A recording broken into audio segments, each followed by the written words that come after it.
Donc nous allons tracer sur le pied en tenant compte du levier postérieur, la surface la plus en arrière au talon. Donc cette distance entre les talons et la pince. Et nous allons tracer au centre du pied pour partager le pied en deux sur son point médian.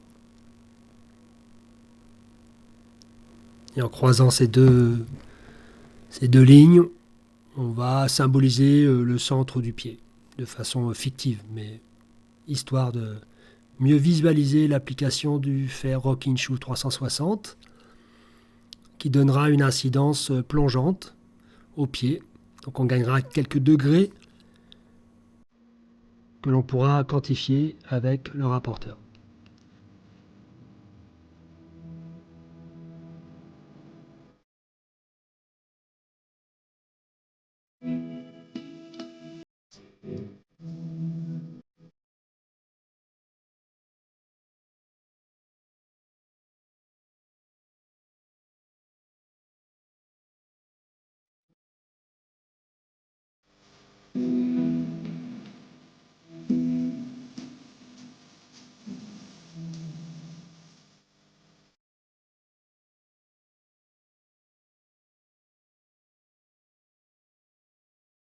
Donc on va visualiser la position du fer, axer le fer par rapport à l'ergot qu'on a en couverture interne, en pince, qui se trouve sur tous les ACR, afin de bien être dans l'axe. Donc là, encore une fois, les traits de feutre ne servent qu'à visualiser le positionnement de ce type de fer. Donc ça, c'est générique à tous les fers, axe central du ferrage, par rapport à l'axe médian du pied, et puis la partie la plus large du pied, qui est théoriquement plus ou moins la moitié de la surface. Là, on visualise l'angle dorsal du pied, donc l'angle de la phalange, qui sont normalement les mêmes. Phalange et angle de la paroi, c'est la même chose. Donc là, on a une différence sur les deux pieds. On va noter au feutre sur le pied l'angularité que l'on a avant ferrage, donc là 47 degrés.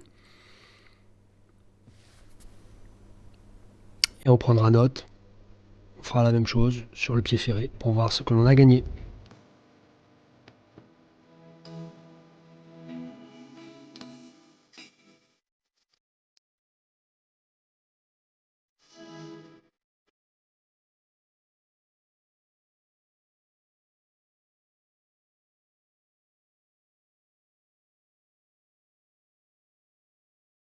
Voilà, juste petite image pour vous montrer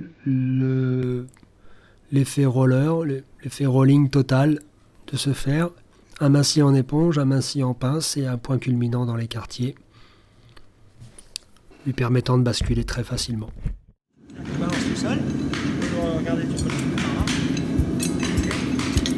Il n'y a pas de partie plate, ok? Zéro partie plate.